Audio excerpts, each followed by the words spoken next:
الحمد لله نحمده ونستعينه ونستهديه ونستغفره ونعوذ بالله من شرور أنفسنا ومن سيئات أعمالنا من يهدي الله فلا مضل له ومن يضلل فلا هادي له أشهد أن لا إله إلا الله وحده لا شريك له وأشهد أن محمدا عبده ورسوله لا نبي بعده إلى يوم القيامة اللهم صل على محمد وعلى آله وأصحابه أجمعين أما بعد معاشر المسلمين رحمكم الله قال الله تعالى في كتابه الكريم أعوذ بالله من الشيطان الرجيم بسم الله الرحمن الرحيم يا أيها الذين آمنوا اتقوا الله حق تقاته ولا تموتن إلا وأنتم مسلمون وقال الله تعالى أيضا يا أيها الذين آمنوا اتقوا الله ولتنظر نفس ما قدمت لغد واتقوا الله إن الله خبير بما تعملون. Hadirin jamaah sidang Jumat yang dirahmati Allah, pada siang hari ini izinkanlah saya sebagai khatib yang muda ini, yang usianya jauh lebih muda dari bapak-bapak sekalian di sini, tentu dari segi ilmu dan pengalaman jauh lebih banyak bapak-bapak sekalian yang hadir di sini. Maka dari itu izinkanlah anak muda ini menyampaikan materi khutbah yang mudah-mudahan bisa bermanfaat buat di sidang hari Jumat pada hari ini.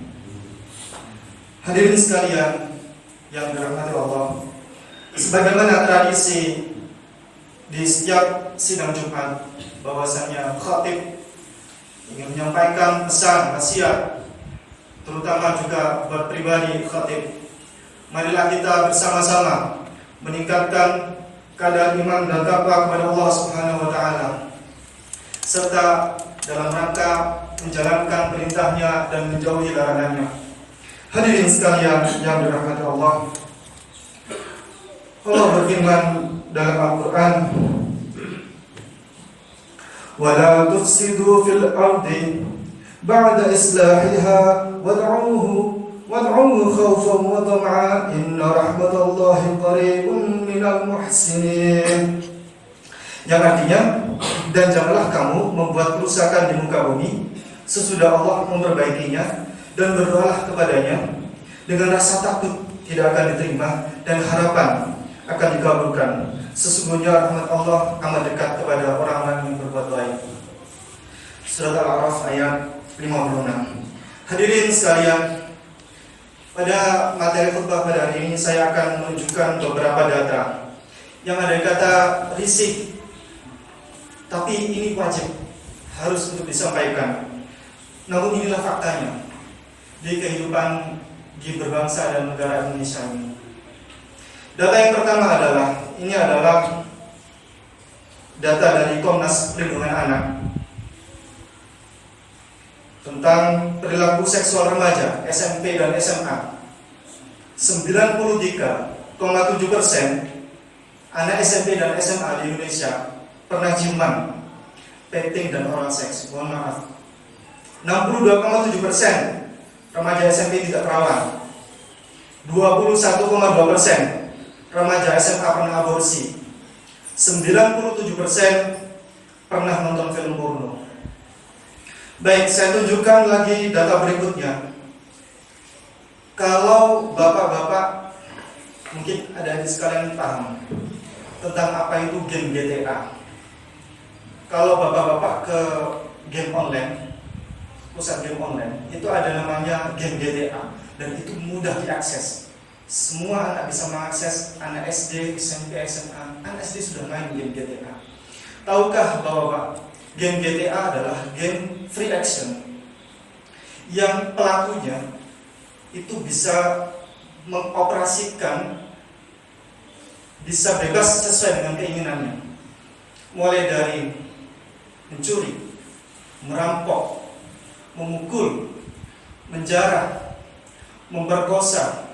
Kemudian untuk mendapatkan poin dari game itu, mencari pelacur, berhubungan intim dan lain sebagainya.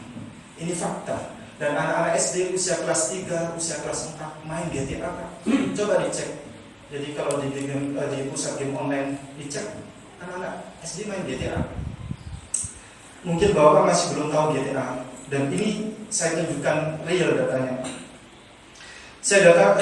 Berikutnya, saya ada data lagi, yakni tentang pil kucing. Pil kucing ini menarik. Di desa-desa ini sekarang banyak anak-anak SD, SMP mengkonsumsi pil kucing. Pil kucing kadarnya sama persis seperti narkoba. Siapapun yang mengkonsumsi akan terkena halusinasi dan akan kecanduan. Dan ini anak-anak SD, SMP di desa-desa. Saya mendapatkan banyak data sudah mengkonsumsi. Dan siapapun yang kecanduan itu akan malas sekolah, apalagi malas ibadah, tentu sudah, dan hancur sudah hidupnya. Dan pil kucing ini didapati di apotek-apotek mudah sekali. Berikutnya, saya punya data lagi.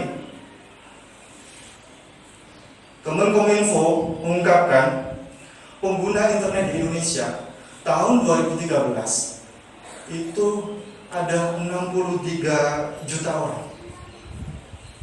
Yang saya dengar untuk tahun ini, tahun 2016 kemarin, itu pengguna internet sudah mencapai di atas 100 juta di Indonesia.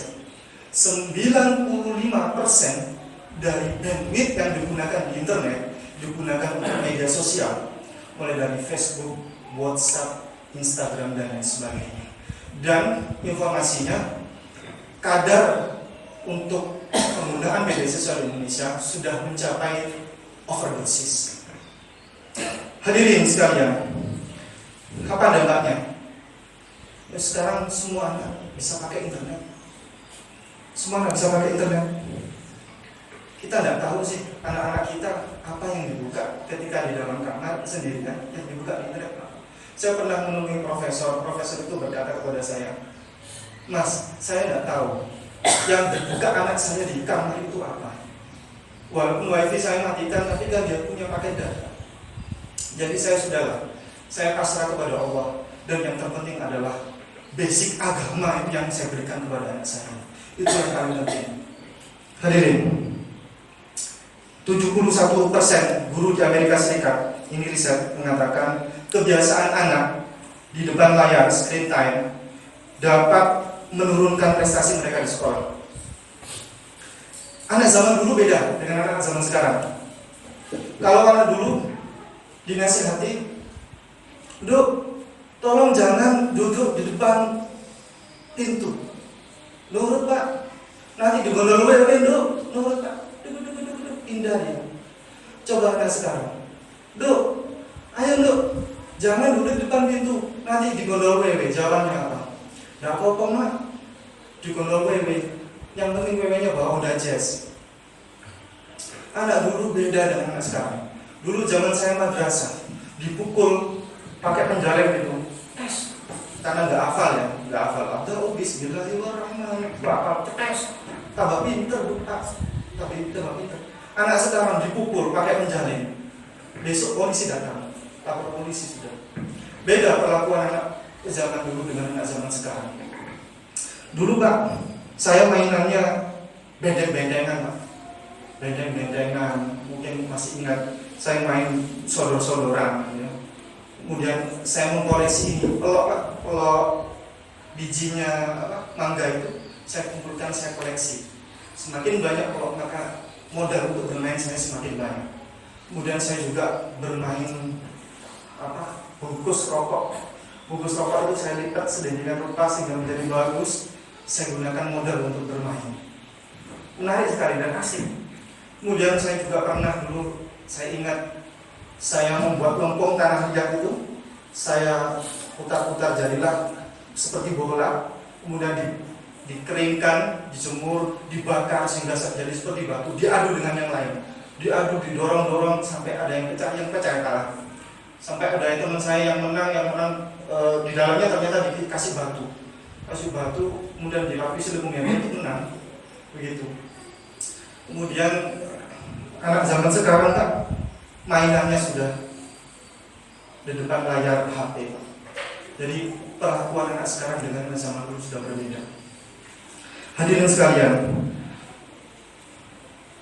dengan adanya gadget seperti ini makin dampaknya makin membuat manusia menjadi makin soliter, makin ingin memenuhi kepentingan dirinya sendiri daripada berbagi dengan kepentingan sosial.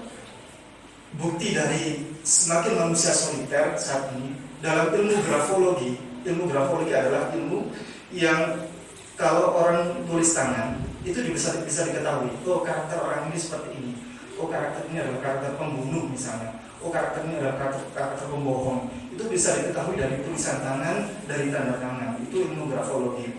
Nah, dari riset ilmu grafologi dinyatakan bahwasanya anak zaman sekarang berbeda jauh dengan anak zaman dulu. Anak zaman dulu tulisannya Latin, Pak. Latin. Kalau anak zaman jadi bersambung-sambung begitu. Kalau anak zaman sekarang tulisannya berpisah-pisah. Hurufnya dari A, B, huruf balok ya, berpisah-pisah. Ini membuktikan bahwasanya dari ilmu grafologi dinyatakan orang yang tulisannya Latin itu dia pendekatan sosialnya jauh lebih dekat daripada manusia yang tulisan tangannya itu berdiri sendiri. Itu jauh, berarti nilai soliter, dia lebih soliter begitu. Baik, hadirin, data berikutnya, pendidikan di Indonesia saat ini lebih mementingkan kepentingan nilai, intensitas daripada kualitas, lebih mementingkan nilai daripada akhlak, lebih mementingkan nilai daripada moral. Contoh, kemarin yang kejadiannya baru bulan kemarin ini belum lama di STIP, Sekolah Tinggi Ilmu Pelayaran, dan ini anak-anak yang ada di sekolah STIP itu dikader jadi pelayar, Pak. Dikader untuk menjadi pelayar tangguh. Tapi apa jadinya? Di sana saling membunuh. Kakak membunuh adik seniornya. Bayangkan, Pak, ternyata di dalam saling membunuh. Di TNI itu diajarkan berperang, Pak. Tapi tidak ada pernah ceritanya senior membunuh junior TNI. Berperang, Pak. STIP bukan diajarkan berperang, tapi diajarkan berlayar. Tapi di dalamnya ternyata bunuh. Ini adalah bukti bahwasannya ternyata nilai moral di pendidikan di Indonesia dikesampingkan. Hadirin sekalian, contoh lagi adalah adanya sindroma orang-orang pejabat-pejabat kita itu, sindroma kalau sudah duduk manis lupa dengan amanahnya. Kalau sudah duduk manis lupa. Itu sindroma yang ini adalah bukti dari hasil pendidikan kita yang lebih mengesampingkan nilai moral. Hadirin, kita intinya kita tidak membutuhkan pemuda yang pintar, karena pemuda pintar sudah banyak. Yang kita butuhkan adalah pemuda yang berjuang. Kita tidak membutuhkan guru yang hebat. Banyak guru yang hebat tapi cabul, Pak, tukang cabul murid-muridnya. Yang kita butuhkan adalah para guru yang berjuang. Kita tidak membutuhkan pengusaha. Pengusaha sudah banyak, Pak. Mohon maaf, pengusaha mengadakan proyek jembatan, nggak ada 5 tahun roboh, Pak. Itu bukti pengusaha tidak punya moral. Kita tidak membutuhkan pengusaha. Yang kita butuhkan adalah pengusaha yang berjuang. Kita tidak membutuhkan polisi. Yang kita butuhkan adalah polisi yang berjuang. Kita tidak membutuhkan presiden. Yang kita butuhkan adalah presiden yang berjuang. Hadirin sekalian, data berikutnya adalah saat ini Indonesia telah banyak generasi alay. Mohon maaf, ini tingkatnya sudah akut. Kalau anak dulu ditanya, kamu punya masalah apa? Pasti jawabannya, ya, saya sekarang lagi punya masalah di organisasi. Ya, saya punya masalah kegiatan bakti sosial belum rampung. Saya punya masalah di pramuka dan lain sebagainya. Kalau coba anak sekarang ditanya, kamu punya masalah apa? Saya habis putus cinta. Saya habis gagal move on. Saya sakit hati di Facebook, habis dibully, habis di komen gak enak. Saya habis di delton, saya habis di unfriend dan lain sebagainya. Ini adalah bukti bahwasannya sekarang di Indonesia lagi tumbuhnya banyak generasi lain. Lalu apa penyebab masalah besarnya Bapak hadirin sekalian? Kalaupun dalam ilmu psikologi, kalaupun ada, saya pernah belajar psikologi, jadi saya pernah menangani lembaga psikologi yang menangani beberapa sekolah-sekolah di Kota Pasuruan dan di Malang. Jadi setiap ada perilaku anak yang aneh, itu pasti muaranya kepada orang tuanya. Pasti muara masalahnya ini pada orang tuanya. Pernah ada kejadian anak seperti ini, bertanya kepada saya, orang tua datang, "Pak, mohon maaf, anak saya kok suka menggigit-gigit kuku tiap hari. Kukunya ini sampai pecah kabeh, Pak. Tiap hari begitu. Di sekolah, di rumah gigit kuku. Kemudian pensil juga, kalau kuku nggak habis, pensil digigit-gigit." Saya bertanya, ini pasti masalahnya bukan pada anak, tapi masalahnya muaranya kepada orang tua. Pasti ada masalah pada orang tua. Hadirin, ternyata orang tua tersebut mengaku bahwasannya si antara suami dengan istri bercerai. Dan tentu anaknya kan mikir, dengan mikir tersebut akhirnya dampaknya dia menggigit kukunya sama pensil tiap hari seperti itu. Hadirin, kita akan membahas tipe-tipe orang tua. Tipe orang tua ada banyak. Ada tipe protektif, tipe over permissive, over demanding, rejection, dry clean, ideal dan sebagainya. Saya tidak membahas semuanya, tapi saya membahas, karena waktunya bagus, saya akan membahas satu tipe orang tua yang sekarang sedang mulai marak di Indonesia. Indonesia sekarang terkena penyakit ini, yakni tipe orang tua dry clean. Hadirin, apa makna dry clean?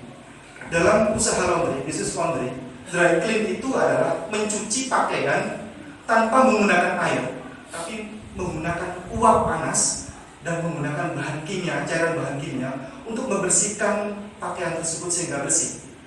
Dan tahukah Bapak-bapak, untuk proses satu kali dry clean tidak membutuhkan lebih dari 15 menit, sangat cepat daripada mencuci menggunakan air. Nah, ini adalah maknanya tipe orang tua tipe dry clean adalah orang tua yang suka menyerahkan anaknya kepada pihak ketiga dan mintanya hasil jadi, minta jadi gitu dalam tempo waktu yang singkat. Contoh begini, banyak sekali orang tua yang minta anaknya supaya hafal Al-Quran, tapi mohon maaf, orang tuanya tidak bisa baca Al-Quran. Banyak sekali orang tua yang minta anaknya sholat, sekolah minta, ajarin anak saya sholat 5 waktu, ajarin pastikan anak saya supaya bisa sholat 5 waktu. Tapi mohon maaf, orang tuanya jarang sholat, bahkan tidak pernah sholat. Hadirin sekalian, tipe-tipe orang dry clean semacam ini banyak sekali.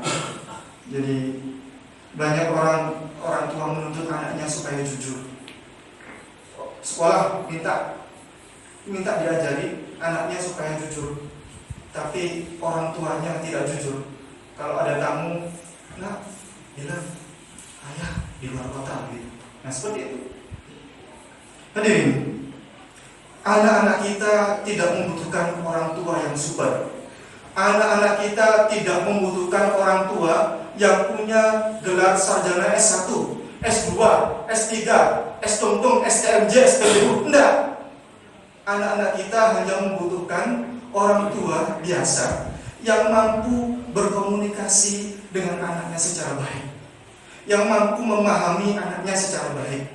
Contoh ini, saya mengamati banyak orang tua dan anaknya baru datang, atau dia ketika menyebut di sekolah ya, anak-anak TK itu baru nyampe di luar pagar, di tepi pagar sudah ditanya, tadi diajari apa sama bu guru?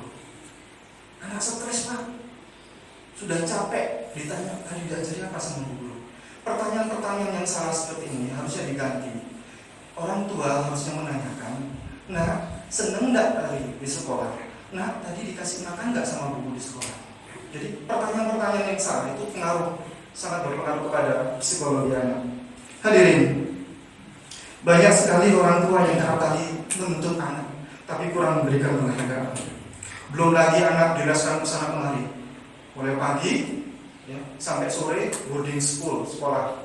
Kemudian sore pulang les senam, les nari, les piano, les drum band, les silat. Kemudian pulang lagi malam les matematika, les IPA dan lain sebagainya.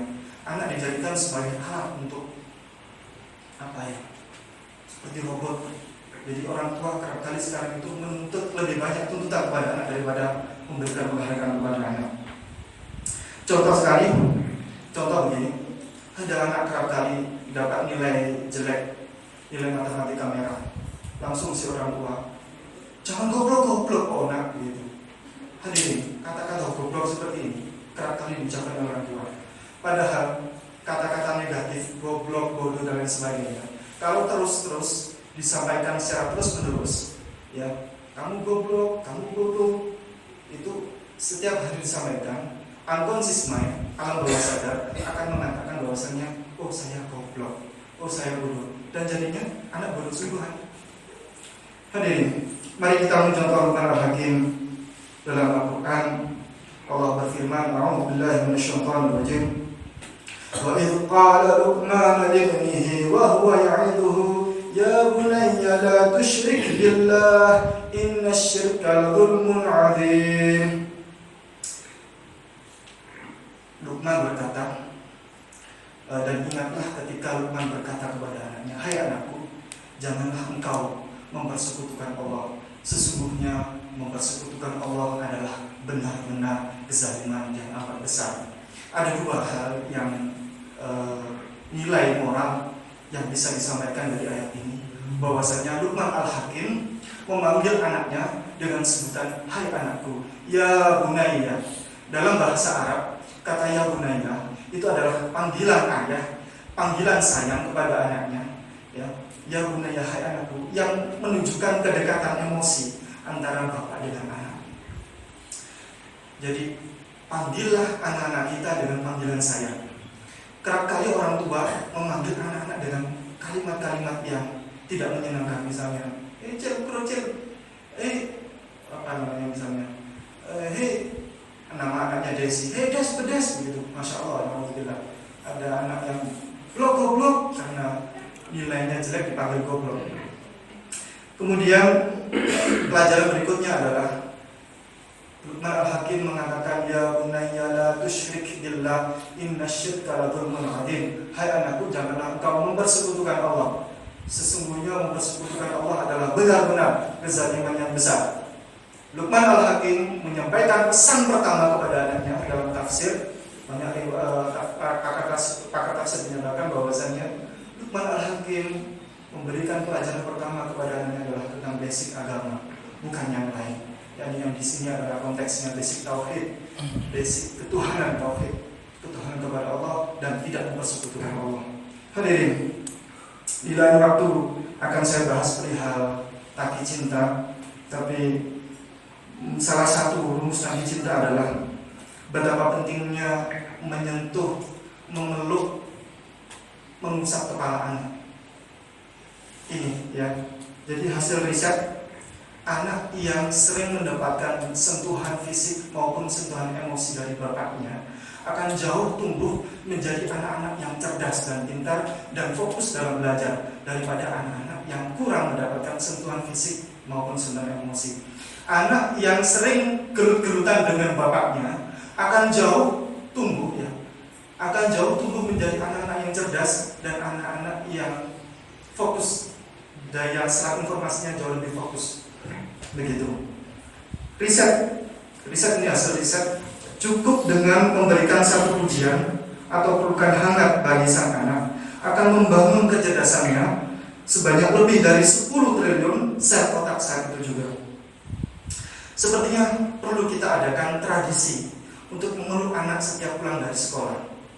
Jadi orang tua sangat perlu untuk memeluk anak ketika anak pulang dari sekolah. Fungsinya apa? Fungsinya di samping kita tahu emosinya, kita merasakan apakah anak nyaman ketika di sekolah. Juga orang tua mungkin akan mendapatkan tambahan informasi. Misalnya bajunya bau alkohol, misalnya bau obat-obatan. Itu orang tua akan paham ketika memeluk anaknya pulang dari sekolah. Seperti itu. Hadirin, pesan terakhir, jadilah Abu Salamah. Saya pernah bertemu dengan Abu Salamah, mendapati beliau ketika menangis. Saya tanya, Bu Salamah, kenapa Anda menangis? Jawaban beliau, saya menangis bukan karena apa. Saya menangis karena anak saya pulang dari madrasah, pulang dari sekolah, tahu-tahu nyampe rumah bisa Al-Fatihah. Padahal saya tidak senang. Anak saya pulang dari sekolah, dari madrasah, nyampe sini tahu-tahu bisa Al-Fatihah. Saya tanya, kamu bisa Al-Fatihah dari mana, nak? Dari guru. Masya Allah, kata Bu Salamah, Al-Fatihah itu akan dibacakan oleh anaknya tiap hari, minimal 5 waktu. Sholat 5 waktu, Al-Fatihah anak akan membaca tiap hari. Dan setiap anak membaca Al-Fatihah, yang mengajari, guru yang mengajari akan mendapatkan pahalanya. Kata Bu Salamah, kenapa bukan saya yang mengajari Al-Fatihah? Kenapa dia bisa Al-Fatihah dari gurunya? Dia menangis, Bu Salamah menangis. Cerita ini sangat menyentuh buat saya. Jadi mudah-mudahan kita bisa belajar dari Bu Salamah. Tugas kita adalah saat ini bagaimana kebangkitan Indonesia dimulai dari keluarga. Demikian, barakallahu li wa lakum fil Qur'anil azim. ونفعني وإياكم بما فيه من الآيات والذكر الحكيم. أقول قولي هذا وأستغفر الله لي ولكم ولسائر المسلمين من كل ذنب فاستغفروه إنه هو الغفور الرحيم.